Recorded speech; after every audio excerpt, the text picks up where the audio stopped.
Mga kabayan, ganito kalambing yung ina sa kanyang anak. Kaya po sa 5 anak niya, isa na lang natira. So lahat namamatay.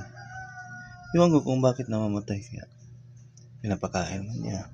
So ganyan kalambing yung pusa. So yung pusa na yan, nandito na yan sa amin. So yung may anak siya na malaki na, orange ang color. Pero iwan ko kung nasaan yan. So tingnan niyo kung gaano niya tinandayan pa yung anak niya.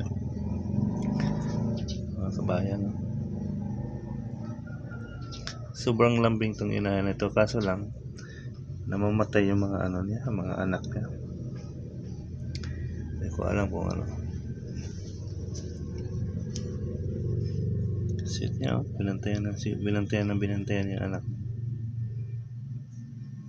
So, doon yan siya ng anak sa loob ng opisina, kaso nilipat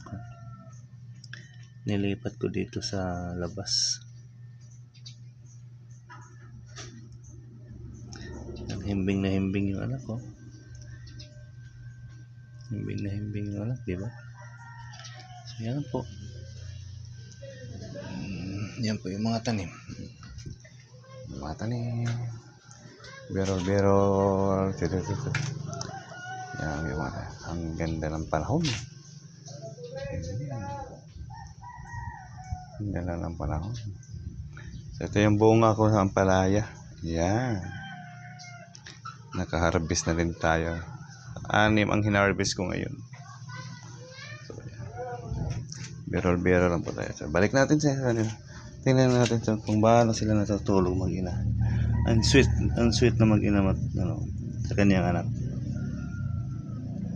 Ming. Ayan po siya. Yan. So, alagaan mo yung anak mo, ha. Yan. Tulog. Balik siya tulog. Bulabog ka, ha? Alam mo na natutulog ni. Thank you for watching, mga kabayan. Bye-bye.